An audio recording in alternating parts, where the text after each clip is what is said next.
نحمده ونصلي على رسوله الكريم اما بعد فاعوذ بالله من الشيطان الرجيم بسم الله الرحمن الرحيم رب اشرح لي صدري ويسر لي امري واحلل عقدة من لساني يفقهوا قولي۔ رمضان المبارک کے بعد ذوالحج کا مہینہ اسلامی مہینوں میں نہایت اہمیت کا حامل ہے۔ یہ مہینہ حرمت والے مہینوں میں سے ایک ہے۔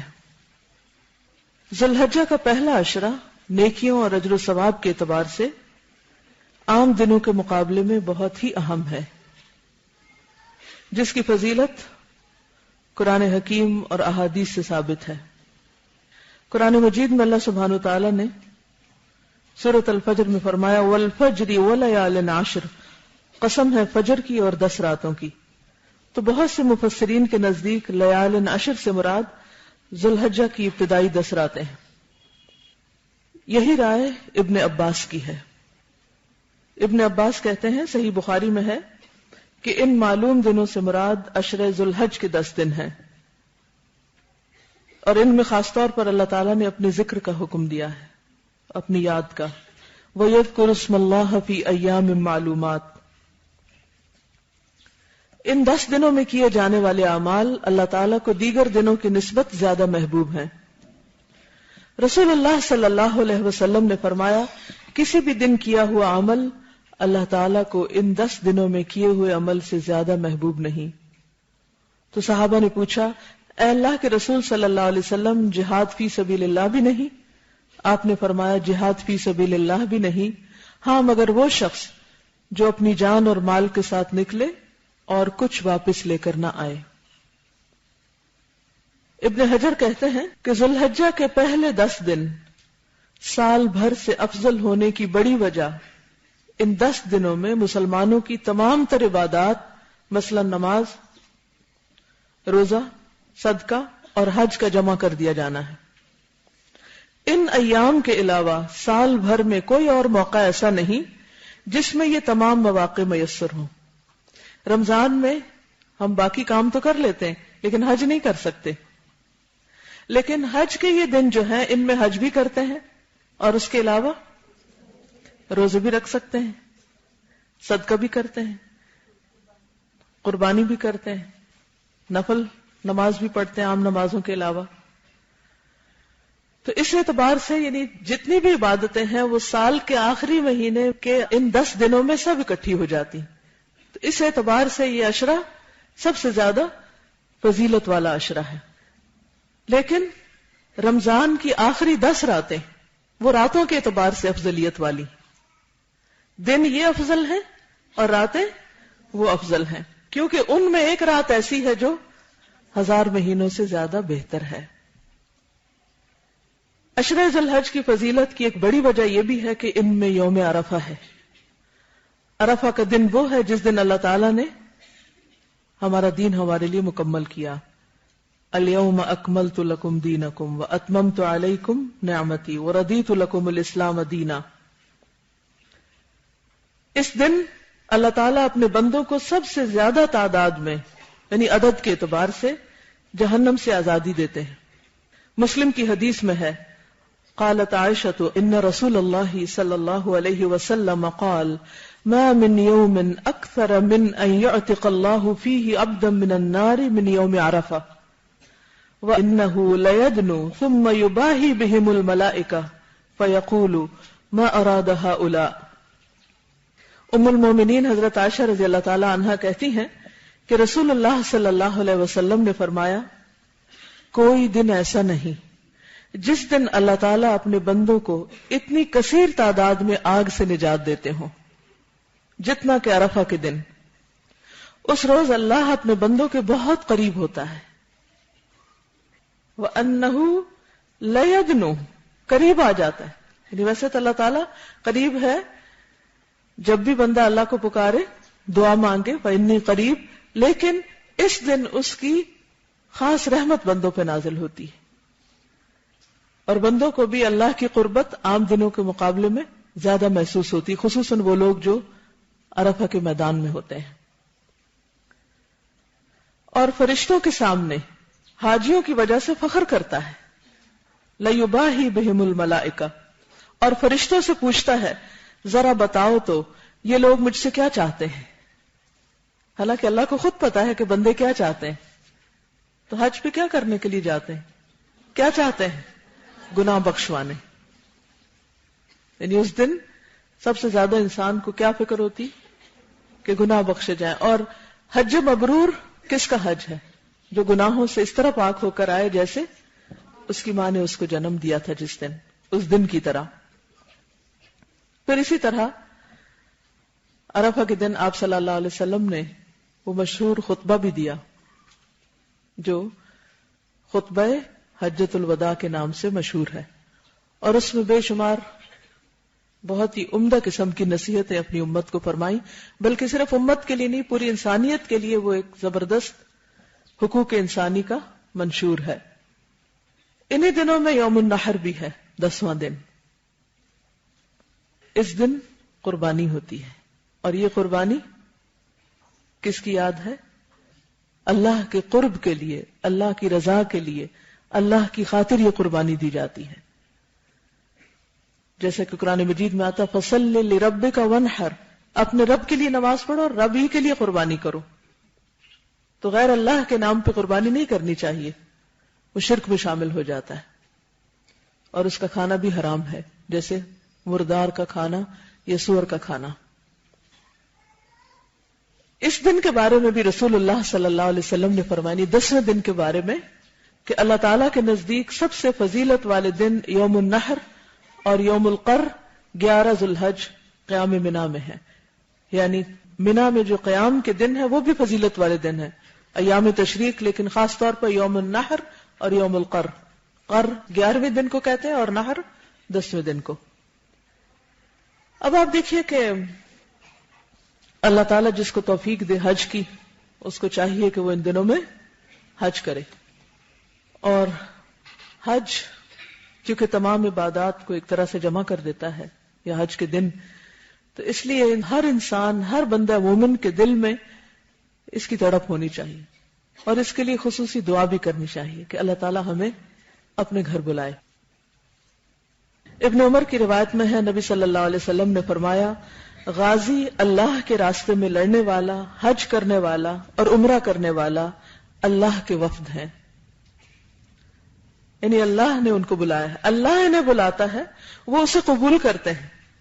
یعنی اللہ تعالیٰ ان کے دل میں خیال ڈالتا ہے، ان کو توفیق دیتا ہے، اور وہ اس کے راستے میں نکل چلتے ہیں.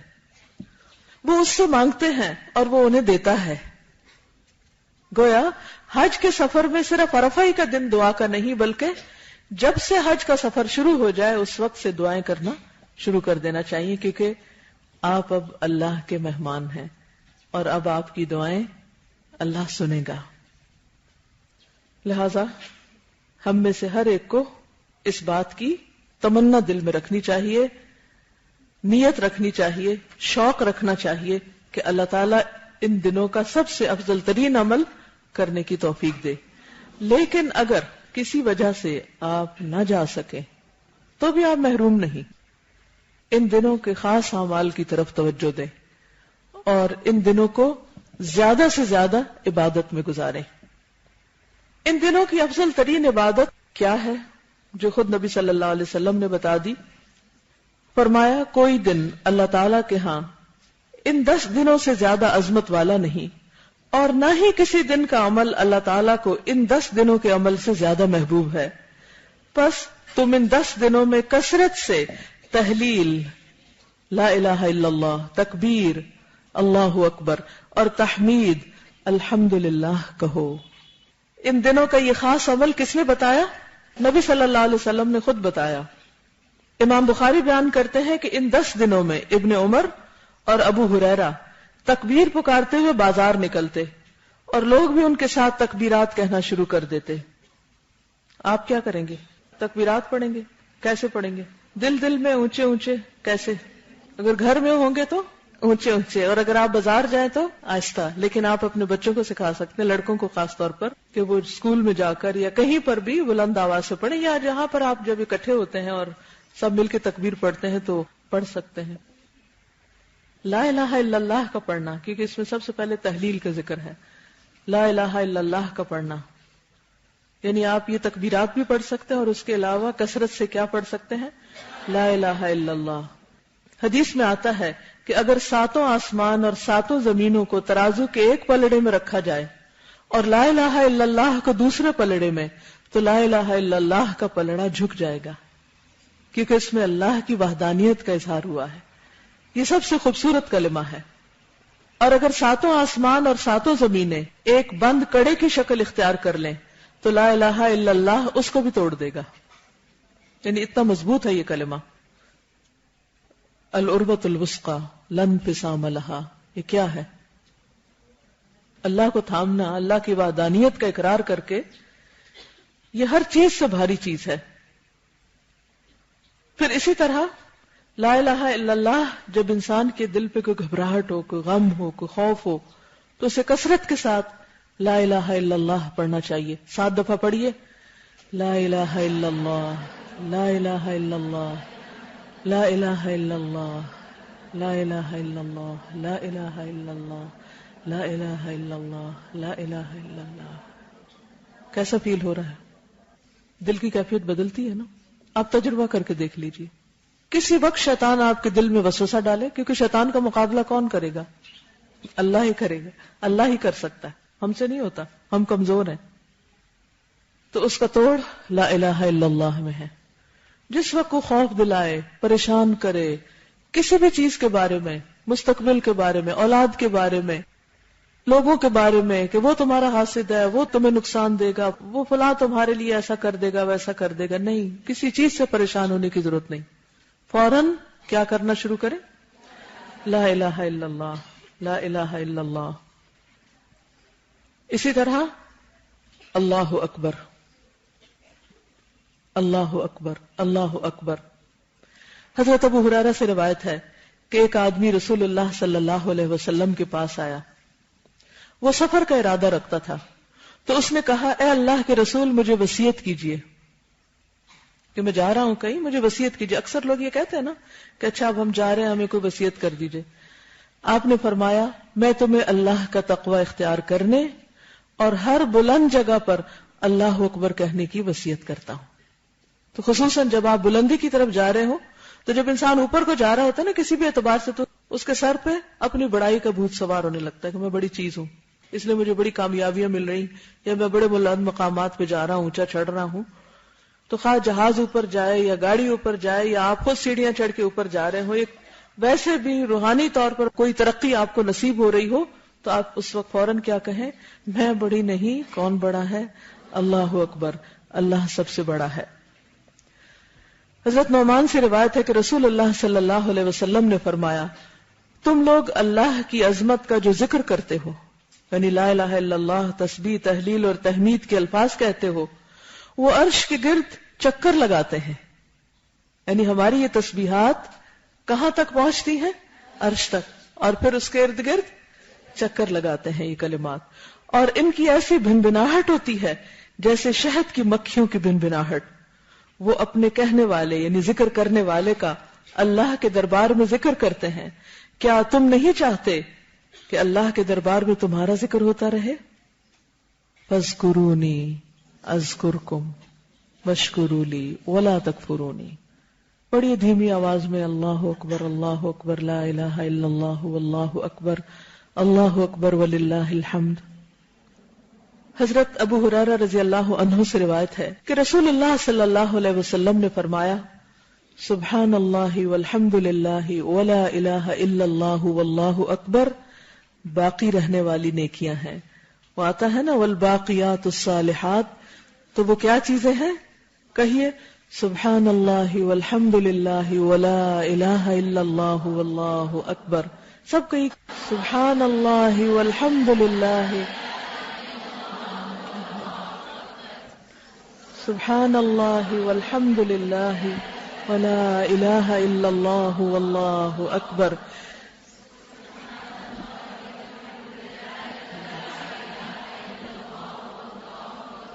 حضرت عبداللہ بن مسعود رضی اللہ عنہ سے روایت ہے کہ رسول اللہ صلی اللہ علیہ وسلم نے فرمایا، جیسے اللہ نے تمہارے درمیان تمہارا رزق تقسیم کیا ہے ویسے ہی تمہارے درمیان تمہارا اخلاق تقسیم کیا ہے، ویسے ہی تمہارے درمیان تمہارا اخلاق تقسیم کیا ہے۔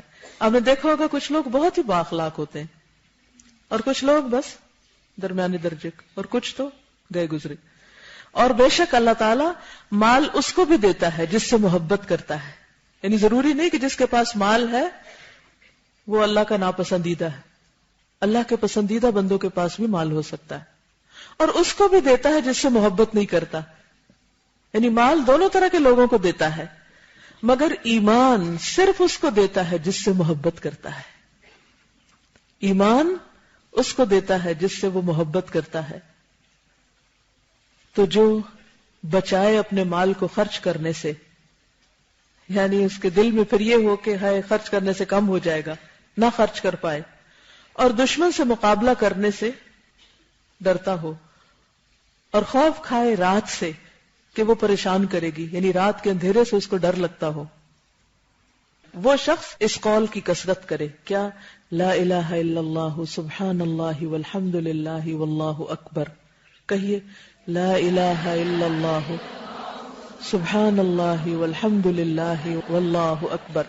معنی اس کا کیا ہے کہ جو شخص مال خرچ نہ کر پائے، دل کا تنگ ہو، زیادہ نہ دے سکے، یا جس میں دشمن کا مقابلہ کرنے کی طاقت نہ ہو، بعض اوقات ایسے لوگ ہوتے ہیں نا دشمن کے آپ کی رینج سے باہر ہیں، یا پھر رات سے ڈرتا ہو۔ اندھیرے سے کس کس کو ڈر لگتا ہے؟ ہم میں سے بہت سے لوگوں کو ڈر لگتا ہے۔ تو جب رات کی تنہائی ستائے، اندھیرا ستائے، ڈر لگے، خوف آئے، خصوصاً رات کو گھر سے اگر باہر کسی وجہ سے نکلنا پڑے، تو اس وقت کیا پڑھیں؟ لا الہ الا اللہ سبحان اللہ والحمد للہ واللہ اکبر۔ حدیث میں آتا ہے کہ جب بھی سورج طلوع ہوتا ہے اللہ تعالیٰ کی ہر مخلوق اس کی تسبیح بیان کرتی۔ آپ نے دیکھا ہوگا پرند چرند سب اٹھ کے صبح سویرے اپنی اپنی زبان میں تسبیح کرنے لگتے ہیں۔ ایک منظر ہوتا ہے دیکھنے اور سننے والا، یوں لگتا ہے سوئے ہوئے پودے بھی اٹھ رہے ہیں، کھڑے ہو رہے ہیں، سیدھے ہو رہے ہیں، لہلہا رہے ہیں۔ لیکن شیطان اور اولاد آدم میں آتے قسم کے لوگ نہیں کرتے۔ میں نے سوال کیا کہ اولاد آدم میں آتا قسم کے لوگ سے کیا مراد ہے؟ آتا تا توئے سے نہیں، ٹھیک ہے؟ آپ صلی اللہ علیہ وسلم نے فرمایا بدترین انسان، سرکش انسان، یا فرمایا اللہ کی مخلوق میں سے بدترین کو آتا کہتے ہیں۔ وہ نہیں ذکر کرتے، یا وہ سوئے رہتے ہیں، یا جاگے بھی تو کوئی گانے گنگنانے لگتے ہیں، یا پھر فضول باتوں میں لغویات میں لگ جاتے ہیں۔ آپ نے دیکھا ہوگا کہ صبح سویرے کچھ لوگوں کو باتیں کرنے کی بہت عادت ہوتی ہے، سویرے سویرے گھر میں لڑائی جھگڑا فساد، آپس میں ایک دوسرے سے گرمبل کرنے لگتے ہیں، گھر میں نہ تلاوت گونجتی ہے، تلاوت کی آوازیں نہیں گونجتی، کوئی ذکر اذکار نہیں ہوتا، کوئی اللہ کی تسبیح نہیں ہوتی، کوئی غور و فکر نہیں ہوتا، بس صبح سویرے چیخم دھاڑ شروع ہو جاتی۔ یہ کس چیز کی علامت ہے؟ سرکش انسان ہونے کی، بدترین انسان ہونے کی۔ تو ہم سب کو اپنے گھروں کا کلچر بدلنا ہے۔ کیا کرنا ہے؟ صبح بلند آواز سے تلاوت کیا کریں، ایک گونج ہونی چاہیے اس تلاوت میں کہ گھر کا گوشہ گوشہ اس کو سنے، ذکر کریں، صبح شام کے اذکار پڑھیں، تسبیحات کریں، اور اللہ کی باقی مخلوق کے ساتھ اللہ کی تسبیح میں شریک ہو جائیں۔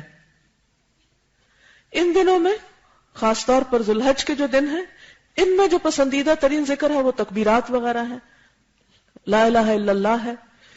اگر یاد نہ رہے تو آپ کچھ ایسا سیٹ کر لیں کہ تکبیرات کی جو کیسٹ ہے وہ لے کے ابھی سے رکھ لیں، یا پرانی کہیں لی ہوئی یا پہلے سے تو اس کو ڈھونڈ کے نکال کے رکھ لیں، ایک ٹیپ ریکارڈر سیٹ کر لیں اور صبح سویرے اس کو پلے کر دیں۔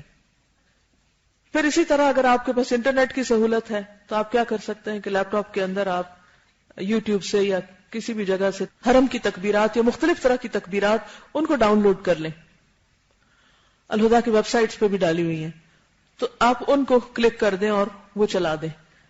ہوتا یہ کہ صبح سویرے جو کلمہ ہم سنتے ہیں وہ سارا دن پھر خود بخود دہرانے لگتے ہیں، ایک عجیب چیز ہوتی ہے۔ پھر اسی طرح یہ ہے کہ یہ جو تسبیحات ہیں یہ عمر میں اضافے اور برکت کا ذریعہ بھی ہیں۔ یہ ذکر بڑی فضیلت والے ہیں. رسول اللہ صلی اللہ علیہ وسلم نے فرمایا اس مومن سے زیادہ اللہ کے نزدیک کوئی افضل نہیں جس نے اسلام میں اپنی تسبیح، تکبیر اور تحلیل کی وجہ سے لمبی عمر پائی. یعنی تسبیحات کی وجہ سے اس کی عمر لمبی ہوئی، اس میں اضافہ ہوا یا برکت ہوئی. ام ہانی رضی اللہ عنہا فرماتی ہیں کہ میں رسول اللہ صلی اللہ علیہ وسلم کی خدمت میں حاضر ہوئی اور عرض کیا اے اللہ کے رسول صلی اللہ علیہ وسلم مجھے کوئی عمل بتائیے کیونکہ میں عمر رسیدہ، ناتواں اور بھاری بدن والی ہو گئی ہوں. عمر زیادہ ہو گئی ہے، جسم پھول گیا ہے اور ویسے کمزوری لاحق ہو گئی ہے. یعنی مشقت والی عبادت اب نہیں کر سکتی، زیادہ نفل نہیں پڑھ سکتی یا طواف یا عمرہ وغیرہ نہیں کر سکتی. فرمایا 100 بار اللہ اکبر کہا کرو، 100 بار الحمدللہ کہا کرو، 100 بار سبحان اللہ کہا کرو. یہ تمہارے لیے راہ الہی میں 100 گھوڑے زین اور لگام کے ساتھ دینے سے بہتر ہیں اور 100 اونٹوں سے بہتر ہیں، 100 غلام آزاد کرنے سے بہتر ہیں. کیونکہ وہ اب کچھ اور کر نہیں سکتی لیکن ان کے دل میں محبت ہے نیکی کرنے کی، تو ان کے لیے یہ ذکر بھی اتنے بڑے اجر و ثواب کا باعث ہو جائے گا. اگر آپ کے پاس 100 گھوڑے نہیں اللہ کے راستے میں دینے کو، بہت مال نہیں ہے خرچ کرنے کو، تو پھر کیا کرنا چاہیے؟ ذکر الہی کی کثرت. اور میں چاہوں گی کہ جتنے بھی آپ کے جاننے والے ہیں سب کو وہ ذکر الہی کا جو کارڈ ہے 1 منٹ کا بہترین استعمال، وقت کا بہترین استعمال، جو وہ اگر آپ دے دیں اس میں بھی یہ تسبیحات لکھی ہوئی، تو اس سے یہ ہوگا کہ یاد دہانی ہو جائے گی سب کو، اور آپ کی وجہ سے جتنے بھی لوگ ذکر کریں گے انشاءاللہ ان کا ثواب بھی آپ کو ملے گا. قریب سے نبی صلی اللہ علیہ وسلم کا گزر ہوا تو فرمایا ابو ہریرہ کیا اگا رہے ہو؟ کہا میں نے عرض کیا درخت لگا رہا ہوں. فرمایا اس سے بہتر درخت تمہیں نہ بتاؤں؟ عرض کیا ضرور اے اللہ کے رسول صلی اللہ علیہ وسلم. فرمایا کہو سبحان اللہ والحمد للہ ولا الہ الا اللہ واللہ اکبر. ان میں سے ہر کلمہ کے بدلے جنت میں تمہارے لیے ایک درخت لگے گا. اس سے نبی صلی اللہ علیہ وسلم کا طریقہ تدریس بھی پتہ چلتا ہے کہ آپ ہر موقع پر کچھ نہ کچھ سکھاتے تھے اور بہت نیچرل انداز میں. حضرت ابن مسعود سے روایت ہے کہ رسول اللہ صلی اللہ علیہ وسلم نے فرمایا شب معراج میں میری ابراہیم علیہ السلام سے ملاقات ہوئی تو انہوں نے کہا کہ اپنی امت کو میرا سلام پہنچا دیجیے. آپ بھی کہہ دیجیے وعلیکم السلام. ان سے کہہ دیجیے کہ جنت کی مٹی بہت اچھی ہے، جنت کی مٹی بہت اچھی ہے، اس کا پانی میٹھا ہے، میدان ہموار ہے، پتھریلی جگہ نہیں، اس کے درخت سبحان اللہ والحمد للہ ولا الہ الا اللہ واللہ اکبر ہیں. سب کا پلاٹ الاٹڈ ہے آلریڈی. اب یہ آپ کے اپنے اوپر ہے کہ کتنے درخت اگاتے ہیں، کتنی تسبیحات پڑھتے ہیں. صرف خود نہیں، چھوٹے بچوں کو بھی سکھائیے. حضرت یسارہ رضی اللہ عنہا جو مہاجرات میں سے تھیں فرماتی ہیں کہ رسول اللہ صلی اللہ علیہ وسلم نے ہم سے فرمایا کہ تم تسبیح، تحلیل اور تقدیس یعنی سبحان الملک القدوس یا سبوح قدوس ربنا ورب الملائکۃ والروح پڑھتی رہا کرو اور انگلیوں کے پوروں پر گنا کرو، اس لیے کہ قیامت کے دن ان سے سوال کیا جائے گا، ہاتھوں سے بھی پوچھا جائے گا اور وہ بولیں گی، یہ ہاتھ بولیں گے. اس دن زبانیں بند کر دی جائیں گی. تکلمنا ایدیہم، تو وہ کون سی جگہ ہوں گی؟ یہ انگلیاں، یہ بولیں گی. پھر غافل نہ ہونا کیونکہ اس سے تم اسباب رحمت بھول جاؤ گی، یعنی ذکر کرنا نہیں بھولنا ورنہ رحمت کے دروازے بند ہو جائیں گے. ایک اور حدیث میں آتا ہے، حضرت ابو ہریرہ سے روایت ہے کہ رسول اللہ صلی اللہ علیہ وسلم نے فرمایا سبحان اللہ والحمد للہ ولا الہ الا اللہ واللہ اکبر کہنا میرے نزدیک ہر اس چیز سے محبوب ہے جس پر سورج طلوع ہوتا ہے. یعنی اتنا زیادہ پسندیدہ کلمات ہیں یہ.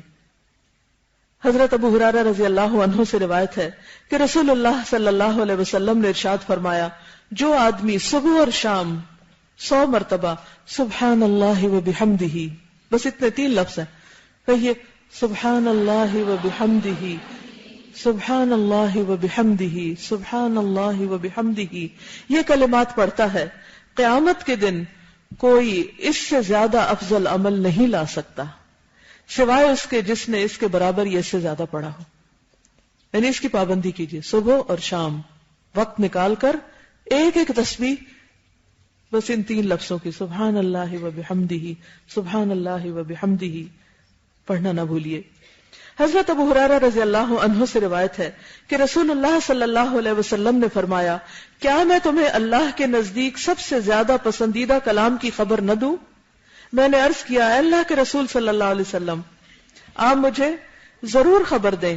تو آپ نے فرمایا، اللہ کے نزدیک پسندیدہ کلام سبحان اللہ و بحمدہ ہی ہے. کیا ہے؟ جی. حضرت ابو امامہ رضی اللہ عنہ فرماتے ہیں کہ رسول اللہ صلی اللہ علیہ وسلم نے فرمایا، کیا میں تمہیں شب و روز کے مسلسل ذکر سے افضل ذکر نہ بتاؤں؟ ان تقول سبحان اللہ عدد ما خلق، سبحان اللہ ملء ما خلق، سبحان اللہ عدد ما فی الارض والسماء، سبحان اللہ ملء ما فی السماء والارض، سبحان اللہ ملء ما خلق، سبحان اللہ عدد ما احصى کتابہ، سبحان اللہ ملء کل شیء، وتقول الحمد للہ مثل ذلک. یہ کہنے کا ایک انداز ہے، تسبیح کا ایک اور انداز ہے. کیا معنی ہے کہ میں اللہ کی پاکیزگی بیان کرتا ہوں اس کی مخلوق کی گنتی کے برابر. میں اللہ کی اتنی پاکیزگی بیان کرتا ہوں جس سے اس کی مخلوقات بھر جائیں، ہر چیز بھر جائے. میں اللہ کی پاکیزگی بیان کرتا ہوں ان چیزوں کی گنتی کے برابر جو زمین و آسمان میں ہیں. گنی ہوئی آپ نے؟ نہیں پتا ہم کو. اتنی لمبی تسبیح کو بنا سکتا ہے؟ تو جب آپ کہتے ہیں کہ جو کچھ بھی اللہ نے پیدا کیا ان سب کے عدد کے برابر میں اللہ کی تسبیح بیان کرتا ہوں، یہ محبت بھرا ایک انداز ہے نا، انتہائی مبالغے کی بات ہے کہ اس سے آگے کچھ اور کیا ہو سکتا ہے؟ کچھ نہیں. یعنی اس عدد سے آگے تو کوئی عدد ہی نہیں. یا اللہ میں اتنے تعداد میں تیری تسبیح بیان کرتا ہوں، میری طرف سے تو اتنی مرتبہ تسبیح قبول فرما لے. میں اللہ کی اتنی پاکیزگی بیان کرتا ہوں جس سے اس کی مخلوقات بھر جائیں. میں اللہ کی پاکیزگی بیان کرتا ہوں ان چیزوں کی گنتی کے برابر جن کو اس نے اپنی کتاب میں شمار کیا ہے، یعنی ان سب چیزوں کے برابر بھی. اور پھر دوبارہ وہی کلمات کہ جن سے ہر چیز بھر جائے. پھر اسی طرح الحمدللہ کہے، یعنی بار بار یہ تسبیحات دہراتا رہے. حضرت سعد سے روایت ہے کہ ہم رسول اللہ صلی اللہ علیہ وسلم کی خدمت میں حاضر تھے تو آپ نے فرمایا کہ تم میں سے کوئی ہر دن 1000 نیکیاں کرنے سے عاجز ہے. آپ صلی اللہ علیہ وسلم کی خدمت میں حاضر صحابہ کرام میں سے کسی نے پوچھا کہ ہم میں کوئی آدمی 1000 نیکیاں کیسے کرے؟ فرمایا جو آدمی سبحان اللہ 100 مرتبہ پڑھتا ہے اس کے لیے 1000 نیکیاں لکھی جاتی ہیں، اس کی 1000 خطائیں مٹا دی جاتی. یعنی ایک اور انداز سے مزید شوق دلایا، کیونکہ انسان ہزاروں کی گنتی بہت پسند کرتا ہے. اسی طرح رسول اللہ صلی اللہ علیہ وسلم نے فرمایا، ذنون کون تھے؟ یونس علیہ السلام کی مچھلی کے پیٹ میں کی جانے والی دعا ایسی ہے کہ کوئی مسلمان اسے پڑھ کر دعا کرے گا تو اللہ تعالیٰ ضرور اس کی دعا قبول فرمائے گا. اور وہ کیا ہے؟ لا الہ الا انت سبحانک انی کنت من الظالمین. اب اپنے لیے دعا کیجیے. حضرت ارباز بن ساریہ فرماتے ہیں کہ نبی اکرم صلی اللہ علیہ وسلم اس وقت تک نہ سوتے جب تک سبح یسبح اور سبحان سے شروع ہونے والی صورتیں نہ پڑھ لیتے، اور فرماتے کہ ان صورتوں میں ایک آیت ایسی ہے جو 1000 آیتوں سے زیادہ افضل ہے. اسی طرح اللہ کی تحمید بیان کرنی چاہیے. تحمید سے کیا مراد ہے؟ الحمدللہ کہنا. الحمدللہ کہنا کیا کرتا ہے؟ میزان کو بھر دیتا ہے. تملأ المیزان. اتنی حدیثیں اس لیے سنا رہی ہوں کہ شاید کچھ یاد رہ جائے اور 10 دن کثرت سے اللہ کے ذکر میں گزرے. یہ دیکھیے سب سے آسان نسخہ بتا رہی ہوں کہ جس میں کچھ خرچ نہیں. حضرت ابو سعید رضی اللہ عنہ سے روایت ہے کہ رسول اللہ صلی اللہ علیہ وسلم نے فرمایا، جب بندہ الحمدللہ کثیرہ کہتا ہے، یعنی الحمدللہ کہہ کے دل نہیں بھرتا تو کہتا ہے کثیرہ، بہت زیادہ، کثرت سے، تو اللہ تعالیٰ فرماتے ہیں میرے بندے کے لیے میری بہت ساری رحمت لکھ دو. اس میں بھی آپ دیکھیے کہ صرف یہ الفاظ دہرانا ہی کام نہیں ہے بلکہ ان میں محبت اور جذبات شامل ہونے چاہیے. ایک اور حدیث میں ہے، انس بن مالک کی روایت ہے، نبی اکرم صلی اللہ علیہ وسلم نے فرمایا آہستگی اللہ کی طرف سے ہے اور جلد بازی شیطان کی طرف سے. اور ہم اکثر کیا کرتے؟ بات کرنے میں، ری ایکشن ظاہر کرنے میں، چلنے میں، کچھ بھی بس جلد بازی، کوئی فیصلہ کرنے میں. تو انسان کو جو بھی کوئی کام کرے اللہ نے عقل اسی لیے دی ہے کہ سوچ سمجھ کے کرے. پھر فرمایا اللہ سے زیادہ کوئی عذر قبول کرنے والا نہیں، کیونکہ ہم جلد بازی میں کام کر لیتے ہیں، پھر توبہ کرتے ہیں، استغفار کرتے ہیں. کوئی غلطیاں بھی کس میں زیادہ ہوتی ہیں؟ جلد بازی میں زیادہ ہو جاتی ہیں. اور اللہ کو حمد و ثنا سے زیادہ کوئی چیز محبوب نہیں. سبحان اللہ والحمد للہ یہ پڑھنا بہت زیادہ محبوب ہے. یہ سبحان اللہ وبحمدہ بھی اسی میں آ جاتا ہے، اس میں تسبیح بھی ہے، تحمید بھی ہے. اسی طرح یہ ہے کہ جب آپ خوش ہوں تب بھی الحمدللہ پڑھیں، اور اگر کوئی تکلیف پہنچے تب بھی الحمدللہ. حدیث میں آتا ہے کہ جب کسی بندے کا بیٹا فوت ہوتا ہے، جب کسی بندے کا بیٹا فوت ہوتا ہے، یعنی بہت صدموں میں سے بہت بڑا صدمہ ہوتا ہے نا، تو اللہ تعالیٰ فرشتوں سے فرماتے ہیں تم نے میرے بندے کے بیٹے کی روح قبض کی؟ فرشتے جواب میں ہاں کہتے ہیں. اللہ تعالیٰ فرماتے ہیں تم نے اس کے دل کا ٹکڑا قبض کر لیا؟ وہ کہتے ہیں ہاں. اللہ تعالیٰ پوچھتے ہیں میرے بندے نے اس وقت کیا کہا تھا؟ اس وقت کیا کہا تھا؟ فرشتے کہتے ہیں اس نے تیری تعریف کی، الحمدللہ کہا اور انا للہ و انا الیہ راجعون پڑھا. اللہ تعالیٰ فرماتے ہیں میرے بندے کے لیے جنت میں گھر بنا دو اور اس کا نام بیت الحمد رکھو. صدمے کا موقع، اچانک خبر، تکلیف دہ خبر ہمارے حواس باختہ کر دیتی. اچھے بھلے عقل مند لوگ اس وقت پریشان ہو جاتے ہیں اور پریشان ہو کر اللہ کا ذکر بھول جاتے ہیں. ایسے وقت میں اگر کسی کو اللہ کا ذکر یاد رہے اور تکلیف دہ صدمے والی خبر سن کر کوئی الحمدللہ کہے تو وہ اللہ سبحانہ وتعالیٰ کے نزدیک انتہائی پسندیدہ عمل کرتا ہے، جس کے نتیجے میں اللہ اس کے لیے پسندیدہ ترین گھر بنا دیتا ہے، بیت الحمد. ہم تعریف کو کہتے ہیں نا کہ ایسا گھر کہ جسے دیکھ کر سب تعریف ہی کریں. آپ دیکھیں کہ عموماً ہم کوئی گھر دیکھتے ہیں تو بس اس کے نقص ہی نظر آتے ہیں، تعریف کم آتی ہے نا. نئے سے نیا گھر آپ بنا لیں، اچھے سے اچھا گھر خرید لیں، بہترین سے بہترین آپ کسی ہوٹل میں چلے جائیں، 7 اسٹار میں چلے جائیں، وہ جب وہاں جو کوئی خوبصورت چیزیں ہیں ان کو تھوڑا اپریشیٹ کریں پھر آپ کو نقص نظر آنے لگیں گے. لیکن جنت میں جو گھر بنے گا انشاءاللہ اس میں کوئی نقص نہیں ہوگا، انتہائی آرام دہ، انتہائی خوبصورت، کہ جو دیکھے اس کی زبان پہ اس گھر کی اور اس گھر کے بنانے والے کی تعریف جاری ہو جائے. لیکن یہ اتنا اعلیٰ مقام کس کے لیے ہے؟ جو دکھ کے وقت، غم کے وقت، رنج کے وقت، صدمے کے وقت اللہ کی تعریف بیان کرے کہ اللہ میں تیرے سارے فیصلوں پہ راضی، میں اس وقت بھی تیرے شکر گزار. حال دہائی نہ مچائے، کیونکہ الحمدللہ کا مطلب ہی کیا ہے؟ سب تعریف اللہ کے لیے ہے. اگر بندوں کے اندر کوئی چھوٹی موٹی خوبی ہے بھی تو وہ بھی کس کی دی ہوئی ہے؟ لیکن ہم سب اللہ کی تعریف سے زیادہ اپنی تعریف پسند کرتے ہیں اور ہمیں اس سے نکلنا چاہیے. اپنا جائزہ لیا کریں، اپنا محاسبہ خود کیا کریں کہ جب میری تعریف ہوتی ہے تو میں خوش ہوتی ہوں یا اللہ کی تسبیح اور تعریف بیان کر کے میں زیادہ خوش ہوتی ہوں. ہم اپنے آپ کو اپریشیٹ کرتے رہتے ہیں، یہ چاہتے ہیں کہ لوگ ہمیں اپریشیٹ کریں یا ہم لوگوں کو کرتے ہیں، لیکن اللہ کی بے شمار نعمتیں اور رحمتیں دائیں بائیں بکھری ہوئی ہیں، اس کی تعریف کرنا ہی بھول جاتے ہیں. کیا کچھ بنایا؟ اگر انسان اس پر نظر دوڑائے، غور کرے، توجہ کرے تو دل اللہ کی محبت سے بھر جائے. اب دیکھیے کہ مثلاً آسمان کی طرف دیکھنا، باہر نکل کے کبھی کھلے میدان میں کھلی جگہ پر دیکھا کرے، ایک اینڈ سے دوسرے اینڈ تک. فرج البصر هل ترى من فطور ثم ارجع البصر كرتين ينقلب اليك البصر خاسئا وهو حسير. کہیں کوئی نقص نہیں اور دل اللہ کی تعریف سے بھر جائے گا اور اللہ کی تسبیح کہ ہر عیب سے، ہر کمی سے پاک ہے. حضرت عطا بن یسار سے روایت ہے کہ رسول اللہ صلی اللہ علیہ وسلم نے فرمایا جب بندہ بیمار ہوتا ہے تو اللہ تعالیٰ 2 فرشتے بھیجتے ہیں اور فرماتے ہیں ذرا دیکھتے رہو، جا کے دیکھو یہ کرتا کیا ہے. وہ ان لوگوں سے کیا کہتا ہے جو اس کی بیمار پرسی کو آتے ہیں. یعنی ایک تو آلریڈی بیٹھے ہوئے دائیں بائیں کرامن کاتبین، دو اور آ جاتے ہیں. جب سر درد شروع ہوتی ہے نا آپ کی تو دو فرشتے اور آ جاتے ہیں آپ کا ریاکشن دیکھنے کے لیے، آپ کو آبزرو کرنے کے لیے. اچھا کیا کرتے ہیں؟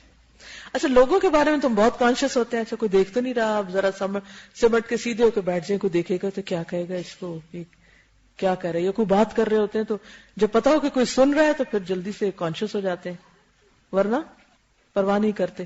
تو بہرحال دو فرشتے بھیجتے ہیں اور وہ فرماتے ہیں کہ دیکھتے رہو وہ ان لوگوں سے کیا کہتا ہے جو اس کی بیمار پرسی کو آتے ہیں. اگر وہ ان کے سامنے اللہ کی تعریف اور ثنا بیان کرتا ہے تو دونوں فرشتے اوپر اللہ کی طرف چڑھ جاتے ہیں، حالانکہ اللہ تعالیٰ خوب جانتے ہیں کہ کیا ہوا. پھر فرماتے ہیں اگر میں اپنے بندے کو فوت کر دوں تو اس کو جنت میں داخل کروں گا، اور اگر میں اس کو شفا دوں تو پہلے گوشت سے اچھا گوشت، پہلے خون سے اچھا خون دوں گا اور اس کے گناہ معاف کر دوں گا. کیونکہ بیماری کی حالت ایسی ہوتی نہیں جس میں انسان کو چڑچڑا پن ہوتا ہے اور انسان کے منہ سے عجیب و غریب باتیں نکلتی ہیں. تو خصوصی طور پر اس وقت آپ نے کانشیس رہنا ہے کہ زبان سے اللہ کی تعریف کے سوا کچھ نہ نکلے، کوئی شکوہ نہیں، کوئی شکایت نہیں. الحمدللہ. کوئی پوچھے کیا حال ہے، کیا بتاؤں،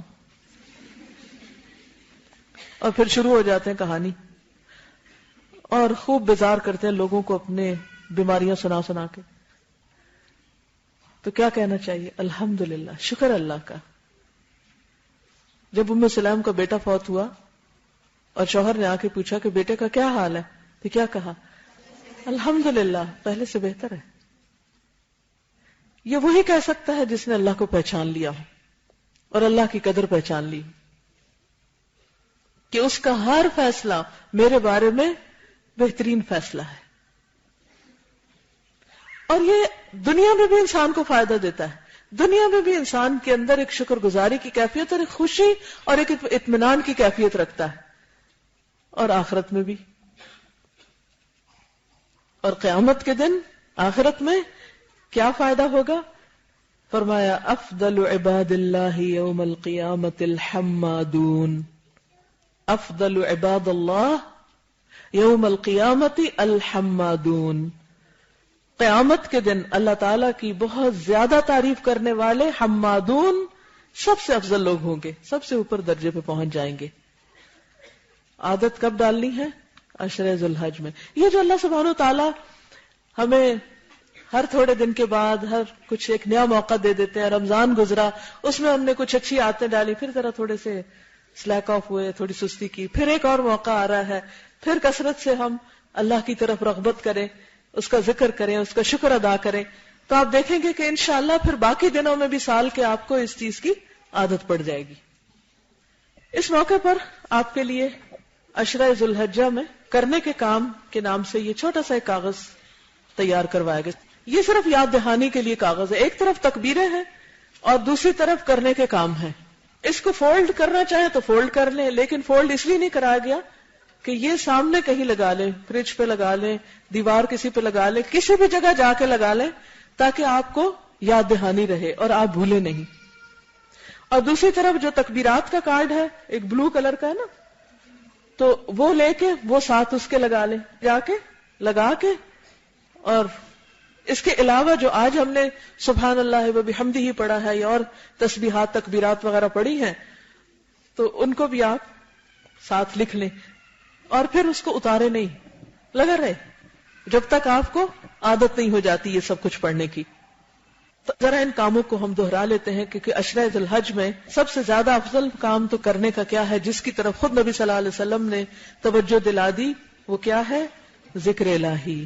اور ذکر الہی میں خصوصاً تکبیرات اور تسبیحات اور تحمیدات، یعنی سبحان اللہ والحمد للہ ولا الہ الا اللہ واللہ اکبر، اللہ اکبر وللہ الحمد، اللہ اکبر کبیرا والحمد للہ کثیرا وسبحان اللہ بکرۃ واصیلا. ذکر میں قرآن مجید کی تلاوت بھی بہت بہترین ذکر ہے.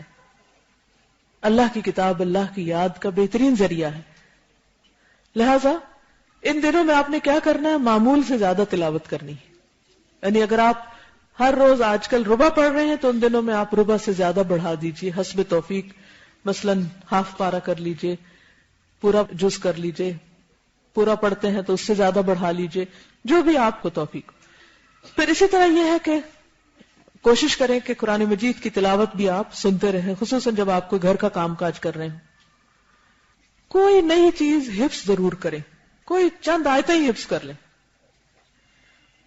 اور اگر آپ حفظ نہیں کر سکتے تو کم از کم پچھلا جو بھی حفظ کیا وہ اس کی لسٹ بنا کے اس کو کسی کو سنائیں, یاد ہے یا بھول گیا, اس کی دہرائی کر لیں. جو چیز حفظ کریں اس کو نماز میں پڑھنے کی کوشش کریں. اسی طرح چونکہ آپ میں سے بہت سے لوگ قرآن مجید کا ترجمہ جانتے ہیں تو بہرحال قرآن مجید کے ترجمے کی دہرائی بھی آپ کر سکتے ہیں. اگر اس ذی الحج سے لے کے اگلے ذی الحج تک ایک ٹارگٹ رکھ لیں کہ میں نے اپنا ترجمہ 100% پکا کرنا ہے, اور اس کے لیے کوئی پلانر بنا لیں, مثلا اتوار کا دن رکھ لیں یا روزانہ کا کچھ ٹائم رکھ لیں, اپنی سہولت کے مطابق اپنا پلانر خود تیار کر لیں, تو آپ دیکھیں گے کہ روزانہ اگر صرف 2 منٹ بھی دیں گے یا 5 منٹ بھی دیں گے تو آپ کو یاد رہے گا. میں اب تک یعنی دہرائی کرتی ہوں. میں نے شاید پہلے بھی بتایا تھا کہ امام بخاری نے جو قرآن مجید کے الفاظ کا ترجمہ کیا اس کو ایک کتاب میں لکھ دیا گیا, تو میں روزانہ اس کو پڑھتی ہوں, تقریباً آدھا ہو گیا میرا. تو اس کا فائدہ کیا ہوتا ہے کہ جو مشکل الفاظ ہیں اگر ان کو آپ بار بار پڑھیں گے تو وہ یاد رہیں گے, ورنہ بھول جائیں گے.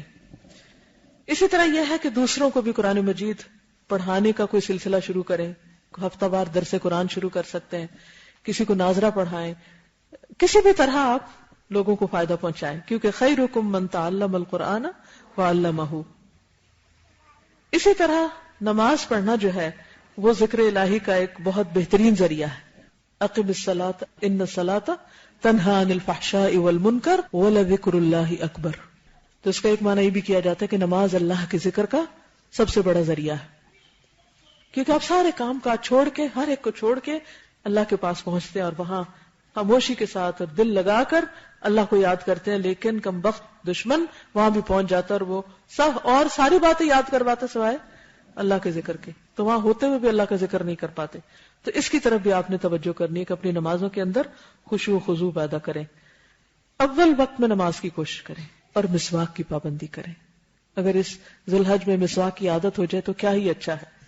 پھر اسی طرح اگر اللہ تعالیٰ تہجد کی توفیق دے تو معمول سے زیادہ اس میں قرات کریں. اور نمازوں میں چاشت کی نماز, اشراق اور نوافل اور خصوصاً عید کی نماز پڑھنا نہ بھولیں. اس کے لیے بھی سے پلان کر لیں کہ کہاں جانا ہے.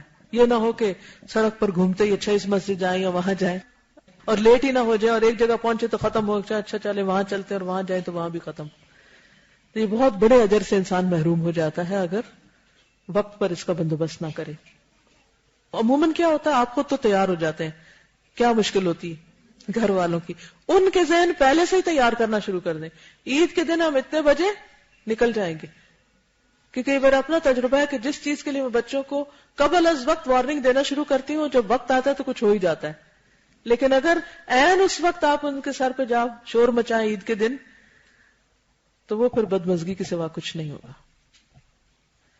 پھر ذکر اور دعا, صبح شام کی اذکار کی پابندی, کثرت سے استغفار. قرآنی اور مسنون دعاؤں کی جو کتاب ہے, نیا ایڈیشن بھی آ چکا ہے, اگر آپ کے پاس نیا نہیں تو نیا لیں, کیونکہ اس میں نئی دعائیں بھی ہیں. تو کوشش کریں کہ وہ روزانہ ایک دفعہ پوری جگہ, روزانہ نہیں بھی ہو سکتا تو کم از کم ان 10 دنوں میں ضرور مانگ لیں. خصوصاً اگر آپ روزہ رکھ رہے ہیں تو پھر روزے کے دوران درود شریف پڑھیں, مقبول اوقات میں دعائیں مانگیں, مقبول دعاؤں کا کارڈ جو ہے اس کو پڑھیں, نئی دعائیں یاد کریں. تو نماز کے علاوہ جو بہت اہم عبادت ہے اس عشرے کی, وہ روزے رکھنا, خصوصاً 9 ذی الحج کا روزہ. رسول اللہ صلی اللہ علیہ وسلم سے یوم عرفہ کے روزے کے بارے میں پوچھا گیا تو آپ نے فرمایا یہ گزشتہ سال اور آئندہ سال کے گناہوں کا کفارہ ہے. ایک اور روایت سے پتہ چلتا ہے کہ رسول اللہ صلی اللہ علیہ وسلم 9 ذی الحج, یوم عاشورہ اور ہر ماہ میں سے 3 دن روزہ رکھتے تھے, ایام 20 کے روزے. سوموار اور جمعرات کا روزہ جو ہے وہ بھی مسنون ہے. لیکن اگر آپ حج پہ جا رہے ہیں تو پھر عرفہ کے دن کو روزہ نہیں رکھیے گا, کیونکہ نبی صلی اللہ علیہ وسلم نے اس دن یہ روزہ نہیں رکھا. اصل میں یہ کہ عرفہ کے لوگ تو اپنے اور مزوں میں مشغول ہوتے ہیں, فی شغل فاکہون, لیکن ہم لوگ جو پیچھے ہیں وہ اس دن روزہ رکھ کے کثرت سے ذکر اور دعا میں مشغول رہیں. اس دن خصوصی طور پر زیادہ وقت عبادت کے لیے نکالیں، عید شاپنگ کے لیے نہیں. پھر اسی طرح آپ دیکھیے کہ قضا روزے اگر آپ کے رہتے ہیں تو پہلے وہ رکھ لیجئے، اور 9 ذی الحج کا روزہ جو ہے وہ آپ 9 ذی الحج کا رکھیے. اب ایک سوال اور آئے گا، اپنا 9 ذی الحج یا وہاں کا 9 ذی الحج؟ تو میں کہتی جھگڑے ختم، دونوں دن رکھ لیں، کیا مشکل ہے، تاکہ شک ہی نہ رہے، دوہرا ثواب کمائیں. اللہ نے آپ کو 2 موقع دیے، اس کو پازیٹیولی لیں. پھر اسی طرح یہ ہے کہ ان دنوں میں خصوصی طور پر صدقہ خیرات، عشرہ ذی الحج میں خصوصاً اگر آپ کی زکوٰۃ کچھ رہتی ہے یا 1 مہینے بعد ڈیو ہے یا رمضان میں آپ کسی وجہ سے نہیں نکال سکے تو ان دنوں میں آپ دے سکتے ہیں، کیونکہ ان دنوں کا عمل بہت زیادہ محبوب ہے اللہ تعالیٰ کو. تو فرائض کی ادائیگی اور بھی زیادہ محبوب ہوتی ہے. پھر پسندیدہ چیز اللہ کے راستے میں دے. اور آپ کو معلوم ہوگا کہ الہدا میں انشاءاللہ عید بازار بھی لگ رہا ہے، تاکہ وہ لوگ جو مہنگے داموں چیزیں نہیں خرید سکتے تو جن لوگوں کے گھروں میں فالتو چیزیں رکھی ہوئی ہیں وہ نکال کے لے آئیں، تاکہ دوسرے لوگ ضرورت کے مطابق خرید سکیں، اور باہر سے بھی لوگ آ کے خرید سکتے ہیں انشاءاللہ. تو زیادہ ضرورت اشیاء بھی خرچ کریں، دے دیں، مال بھی دیں اللہ کے راستے میں، پسندیدہ مال خرچ کریں. اور خصوصاً کس کا اہتمام؟ قربانی کا. قربانی کا لفظ کیا ہے؟ قرب سے نکلا ہے، اور یہ کس لیے لازم کی گئی ہے؟ تاکہ ہم اللہ کا قرب حاصل کریں، اللہ کی خوشنودی کے لیے. اور قربانی خصوصاً اللہ کی رضا کے لیے اور اللہ کا قرب چاہنے کے لیے، کسی شہرت کے لیے نہیں، اور اللہ کے ساتھ اپنی محبت کے اظہار کے لیے. اور یہ بھی یاد رکھیے کہ اللہ کو نہ ان جانوروں کا خون پہنچتا ہے اور نہ گوشت، اس کو کیا پہنچتا ہے؟ تقویٰ. اور تقویٰ دل میں اللہ کی محبت، اللہ کے قرب کے احساس کا نام ہے، اور اللہ کا ڈر بھی ساتھ ہی آ جاتا ہے کہ جس کی وجہ سے آپ برے کام چھوڑ دیتے ہیں. اور قربانی جو ہے وہ ہر امت پہ فرض رہی ہے. لِكُلِّ أُمَّةٍ جَعَلْنَا مَنْسَكًا هُمْ نَاسِكُوهُ. اور خصوصاً ابراہیم علیہ السلام نے تو اعلیٰ ترین مثال قائم کی. سورۃ الصافات کی آیات ہیں جس میں حضرت ابراہیم کے اپنے بیٹے کو قربان کرنے کا واقعہ ملتا ہے. پچھلے دفعہ کے لیکچر میں وہ کہانی پوری بیان ہوئی ہے، اس سال اس سے گریز کروں گی، اور آپ سب کو معلوم ہی ہے. خصوصاً اپنے بچوں کو ضرور سنائیے یہ کہانی، یاد دہانی کرائیے ان کو کہ اللہ کے جو دوست ہوتے ہیں، اللہ کے محبوب بننے کے لیے پیاری ترین چیز اللہ کے راستے میں قربان کی جاتی ہے. اور اس کی نبی صلی اللہ علیہ وسلم نے بہت تاکید بھی کی. عید پڑھنے کے بعد پہلا کام کیا ہوتا ہے؟ قربانی کرنا. آپ صلی اللہ علیہ وسلم ان لوگوں سے ناراض بھی ہوئے جن کے پاس وسعت اور پھر وہ قربانی نہ کرے. فرمایا کہ جو وسعت کے باوجود قربانی نہ کرے وہ ہماری عیدگاہ کے قریب نہ آئے. اس سے اندازہ ہوتا ہے کہ کتنا ضروری ہے. اسی طرح ایک روایت میں آتا ہے کہ ایک صحابی کہتے ہیں کہ ہم رسول اللہ صلی اللہ علیہ وسلم کے ساتھ عرفات میں تھے. آپ نے فرمایا اے لوگو، ہر سال ہر گھر والوں پر قربانی ہے، یعنی جس کے پاس بھی وسعت ہے وہ سب ایک قربانی کر لیں. یعنی پورے گھر والوں کی طرف سے ایک بھی کافی ہو جاتی ہے، لیکن اگر ایک سے زیادہ کرنا چاہیں تو بھی آپ کر سکتے ہیں. اور قربانی کے احکامات جو ہیں وہ یہ جو آپ کو دیا گیا پیمفلٹ اس کے اندر موجود ہیں. ان کو میں اس لیے نہیں بیان کر رہی کہ آپ خواتین نے تو ذبح نہیں کرنا کسی چیز کو، لیکن اگر آپ قربانی نہیں کر سکتے تو کیا کر سکتے ہیں؟ کچھ نہ کچھ جو آپ کی ملکیت میں ہے اسے اللہ کے راستے میں دیں. اگر وہ بھی نہیں دے سکتے تو کسی بیمار کی مزاج پرسی کریں، کسی دکھی کی دل جوئی کریں، عید کے تحائف دیں، رشتہ داروں کی خبرگیری کریں، محتاجوں اور مسکینوں کا خیال کریں. یعنی کوئی نہ کوئی مالی یا جانی قربانی ضروری ہے. اس کے علاوہ بھی آپ دیکھیے کہ نیکی کے کسی موقع کو ضائع نہیں کرنا چاہیے، کیونکہ چھوٹی یا بڑی کوئی بھی نیکی آپ ان دنوں میں کریں گے تو وہ کیا قرار پائے گی؟ عام دنوں کے مقابلے میں زیادہ باعث اجر و ثواب ہوگی. ان نیکیوں میں ایک طرف جہاں اچھے اچھے کام کرنا ہے وہاں دوسری طرف اپنے آپ کو برائی سے بچانا بھی ہے، لغو باتوں سے بچانا ہے، تبھی آپ ذکر کر سکیں گے. دوسروں کی امانتیں لوٹانا ہے. اب خاص طور پہ آپ کی چھٹیاں ہوں گی تو اپنے سارے گھر کی صفائی کریں. اگر کسی کی کوئی چیز آپ کے پاس رہتی ہے، کسی کی کوئی کتاب پڑھنے کے لیے لائے واپس نہیں کی، یا کسی کے کچھ پیسے لوٹانے والے ہیں، یا قرضہ ادا کرنے والا ہے، یا کوئی وعدہ پورا کرنے والا ہے، تو ان ساری چیزوں کو پڑھیے، کھنگالیے، دیکھیے اور اپنے فرائض کو ادا کیجیے. اسی طرح یہ ہے کہ اچھی کتابوں اور کیسٹس وغیرہ کی تقسیم، یہ بھی ایک بہترین ثواب کا کام ہوگا. اسی طرح انگلش میں یہ نیا آیا عشر ذی الحج، جو آپ کے پاس اردو میں ہے، اس کی انگریزی ہے. جو لوگ اردو نہیں پڑھ سکتے، خصوصاً دوسری کمیونٹیز کے لوگ، ان تک آپ اس کو پہنچائیے تحفے کے طور پر. اسی طرح مثلاً اگر آپ قربانی کا گوشت بھیج رہے ہیں تو اس کے اوپر بھی آپ ایک پمفلٹ رکھ کے مزید اس کو خوبصورت سجا کے بھیج سکتے ہیں. اردو والا بھی آپ بھیج سکتے ہیں. پھر اسی طرح اب کے تو لوگ چلے گئے حج پر، لیکن آئندہ سال دیکھیے کہ کون کون حج پہ جا رہا ہے، اس کے لیے کتاب تحفے میں دے سکتے ہیں. یہ رہبر حج کا کارڈ ہے، اس میں سٹیپس کے ساتھ سارا لکھا ہوا کہ حج کیسے کرنا ہے، یہ آپ دے سکتے ہیں. اسی طرح خواتین اور حج و عمرہ ایک نئی کتاب آئی ہے جو خصوصاً خواتین کے مسائل سے متعلق ہے. جو عورتیں حج پر جائیں تو یہ آپ ان کو بھیج سکتے ہیں، دے سکتے ہیں، بتا سکتے ہیں. اسی طرح سیریز میں لیکچرز ہیں. ایک لیکچر ذو الحجہ اور قربانی کے موضوع پر جو ابھی میں نے دیا اس سے تھوڑا سا مختلف ہے، اس کے کیسٹس موجود ہیں، دوسروں کو سننے کے لیے بتائیں.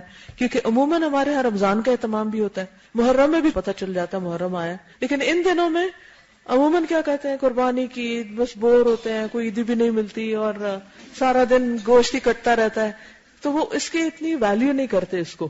اور ان دنوں کی فضیلت اور ان دنوں میں جو ہم نیکی کے کام کر سکتے ہیں ان سے محروم رہ جاتے ہیں. تو اس کا ایک کلچر ڈیولپ کریں. اسی طرح یہ کہ اگر آپ حج پہ نہیں بھی گئے تو یہ لیکچر ضرور سن لیں، حج نبوی کا آنکھوں دیکھا حال، تو امیجنیشن میں آپ ساتھ ساتھ ٹریول کریں. اسی طرح لبیک عمرہ ہے، اگر کوئی عمرے پہ جا رہا ہو تو اس کو آپ تحفے میں دے سکتے ہیں. یہ ساری چیزیں آج انشاءاللہ سٹال پر موجود ہوں گی. اسی طرح عمرہ اور حج تیاری اور طریقہ کا یہ آپ گفٹ دے سکتے ہیں لوگوں کو جو جانے والے ہوں. اسی اس سے زیادہ ڈیٹیل میں یہ کیسٹس ہیں. جو جا رہے ہیں ان کو آپ سفر کی دعائیں دے سکتے ہیں. زاد راہ کی یہ انگلش اور اردو میں جو کتاب ہے یہ دے سکتے ہیں.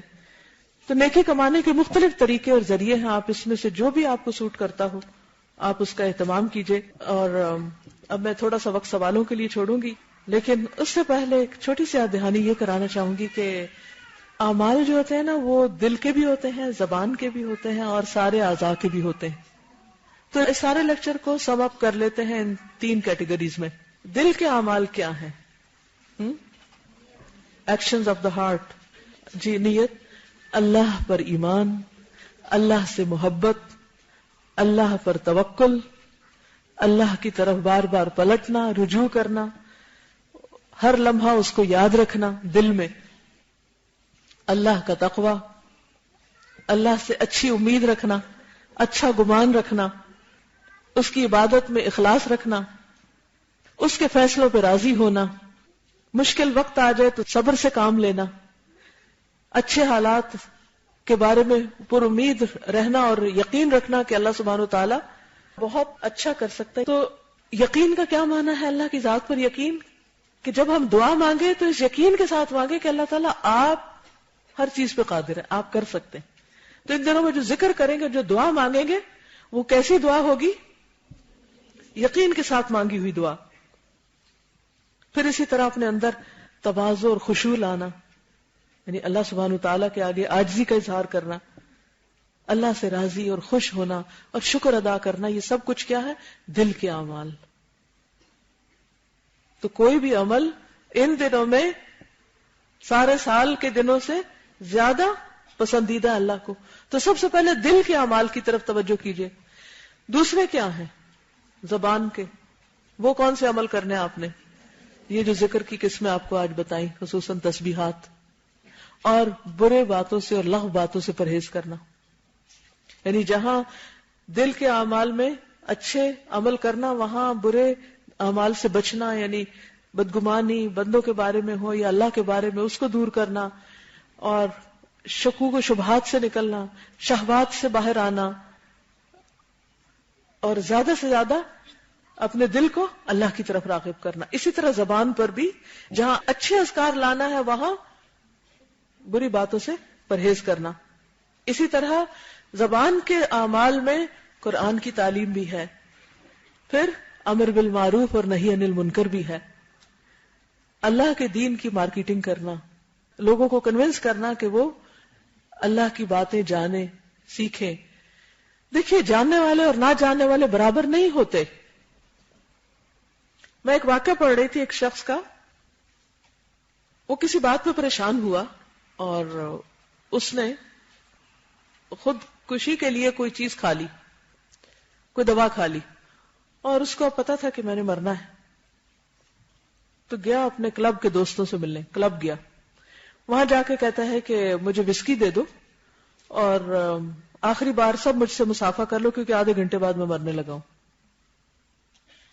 گویا اس نے اپنی موت کو بھی ایک بڑا ہی خوبصورت واقعہ بنا دیا، ایک فن بنا دیا۔ کیوں؟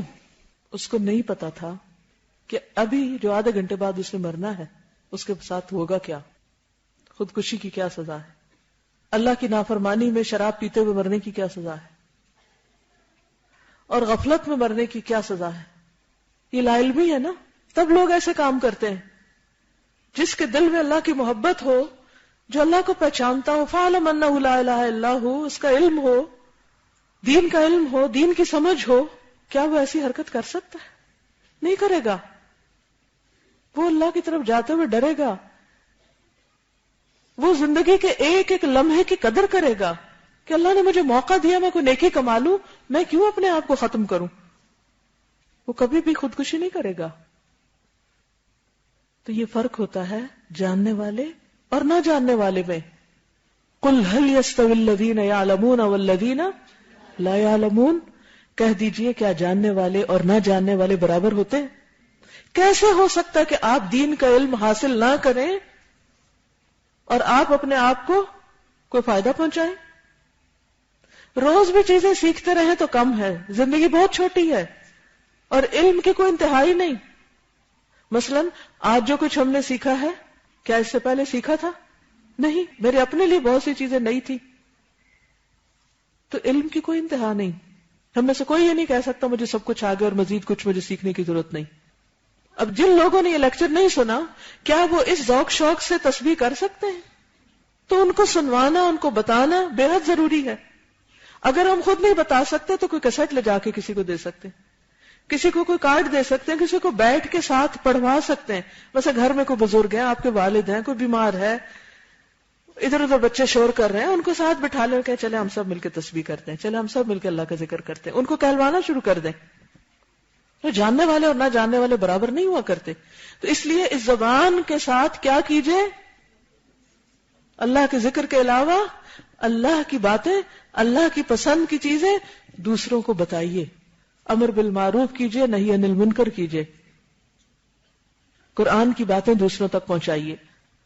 تیسری چیز، ہمارے اعضاء کے اعمال، ہمارے لمز جو ہیں ان کے ساتھ ہم کیا کیا کر سکتے ہیں۔ نماز، روزہ، حج، اللہ کے راستے میں نکلنا، بیمار پرسی کرنا، مریضوں کی عیادت کرنا، غریبوں کی مدد کرنا، مخلوق کے ساتھ ہمدردی۔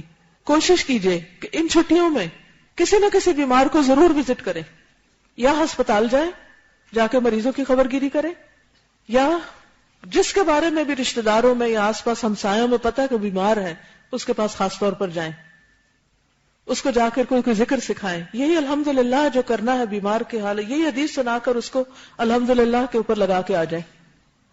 غریبوں کو وزٹ کریں، چاہے کسی کچی بستی جائیں، چاہے اپنے کسی غریب رشتہ دار کے پاس جائیں، کسی نہ کسی شکل میں کسی نہ کسی غریب کی مدد ضرور کریں، خصوصاً جا کے ان کے ساتھ بیٹھ کے کچھ شیئر کریں۔ دور سے پیسے بھیج دینا اور کچھ کر دینا یہ کافی نہیں، خود پاس بیٹھنے سے دل نرم ہوتی ہے۔ جو ہمارے دل سخت ہو جاتے ہیں نا، بعض اوقات علم حاصل کرنے والوں، پڑھنے پڑھانے والوں کے بھی دل بڑے سخت ہو جاتے ہیں، تو اس کا علاج کیا ہے؟ جو نبی صلی اللہ علیہ وسلم نے بتایا تھا، کسی ایک شخص نے کہا میرا دل سخت ہے، آپ نے فرمایا کہ یتیم کے سر پہ ہاتھ پھیرو، مسکین کے ساتھ بیٹھ کے کھانا کھاؤ۔ مسکینوں کے ساتھ بیٹھنا اور یتیموں کی خبر گیری کرنا دلوں کو نرم کرتا ہے۔ یہ کیفیت ہو سکتی نہیں گھر بیٹھ کے، جب تک آپ وہاں جائیں گے نہیں، دل کا حال بدل جائے گا، تجربہ کر کے دیکھیے۔ تو اس کو بھی اپنے پلان میں شامل کر لیجئے، کیونکہ یہ ہمارے اعضاء کی عبادت ہے ایک طرح سے، اور کسی بھی شکل میں مخلوق کے ساتھ ہمدردی، اور پھر مالی عبادات جس میں زکوٰۃ، خیرات، صدقہ، اپنی اشیاء کو اللہ کے راستے میں خرچ کرنا، علم کے لیے چیزیں بانٹنا، صدقہ جاریہ کے کام کرنا، قربانی کرنا، یہ سب چیزیں اس میں شامل ہیں. اللہ تعالی ہم سب کو عمل کی توفیق عطا فرمائے. اب اگر آپ کے ذہن میں کچھ سوال ہے تو آپ کر سکتے ہیں. جی آپ فرمائیے. مقبول اوقات: اذان سن کر، جواب دے کر، دعا کرنا، فرض نماز کے بعد دعا کرنا، یہ مقبول اوقات ہوتے ہیں. تہجد کا وقت قبولیت کا وقت ہے. ٹھیک ہے. گھر میں کچھ لوگ سوئے ہوتے ہیں، نماز ادا نہیں کرتے، اونچی تلاوت پر بھی ناراض ہوتے ہیں کہ ان کو تنگ کیا ہے، تو کیا اس طرح پھر یہ تلاوت حقوق العباد کی حق تلفی ہوگی؟ مجھے کیا کرنا چاہیے؟ چھت پہ چلے جائیں، کسی گوشے میں بیٹھ جائیں، جب وہ اٹھ جائیں پھر شروع کر دیں. کچھ بھی ہو سکتا ہے. دیکھیے اللہ نے سب کو عقل دی ہے نا. اصل میں تو وہ کام کرنا ہوتا ہے نا. ایک دروازہ بند ہے تو سارے ہی بند ہو گئے، دوسرا دروازہ کھول لیں. پچھلے سالوں کے قضا روزے رہتے ہیں، جلدی پوری نہیں کر سکتی، نیت تو ہے، آپ نفلی روزوں کے بارے میں گائیڈ کر دیں. آپ عرفہ کے دن بھی اپنا قضا روزہ رکھ لیں تو انشاءاللہ اس دن جو آپ رکھیں گے تو آپ کو دونوں طرح کا ثواب مل جائے گا. آپ کے پاس جو حدیث ہے اسٹال پہ اویلیبل ہو جائیں تو بہت اچھی بات ہے. انشاءاللہ اگلے سال تک ہو جائیں گی. انشاءاللہ ہم تسبیح کے موضوع پر لکھ بھی رہے ہیں اور پمفلٹ باقاعدہ بنا دیں گے. لیکن اس کے لیے آپ کیا کریں، لیکچر کا لنک جو ہے اپنے رشتہ داروں کو بھیج دیں. ویب سائٹس کے اوپر یہ آ جائے گا. دوسری بات یہ ہے کہ انشاءاللہ جو ریٹن مٹیریل ہے اس میں جو ذکر الہی کا کارڈ ہے نا وہ سب کو بھیج دیں. تکبیرات کا کارڈ بھیج دیں، یہ بھیج دیں تو انشاءاللہ یہ بھی کافی ہو جائے گا اور باقی آئندہ مل جائے گا آپ کو. جی چاند دیکھ کے دعا پڑھیں. اور بال کاٹے میں ہر قسم کے بال آتے ہیں، ویکسنگ، تھریڈنگ، سب کچھ آتا ہے اس میں. اچھا سوال ہے. آج اور کل کا دن ہے، سب صاف ستھرے ہو جائیں پھر آپ کے ریچول شروع ہو جائیں گے.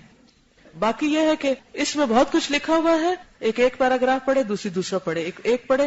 بول کے پڑھنا جو ہے اس سے ساری باتیں اچھی طرح کان بھی سنتے ہیں اور آنکھیں بھی دیکھتے ہیں اور دل بھی یاد کر لیتا ہے. گھر والوں کو جا کے پڑھ کے سنائیے، محلے والوں کو سنائیے، خوب اس کا چرچا کیجیے. جزاکم اللہ خیرن. سبحانک اللہم و بحمدک، نشہد ان لا الہ الا انت، نستغفرک و نتوب الیک. السلام علیکم و رحمۃ اللہ وبرکاتہ.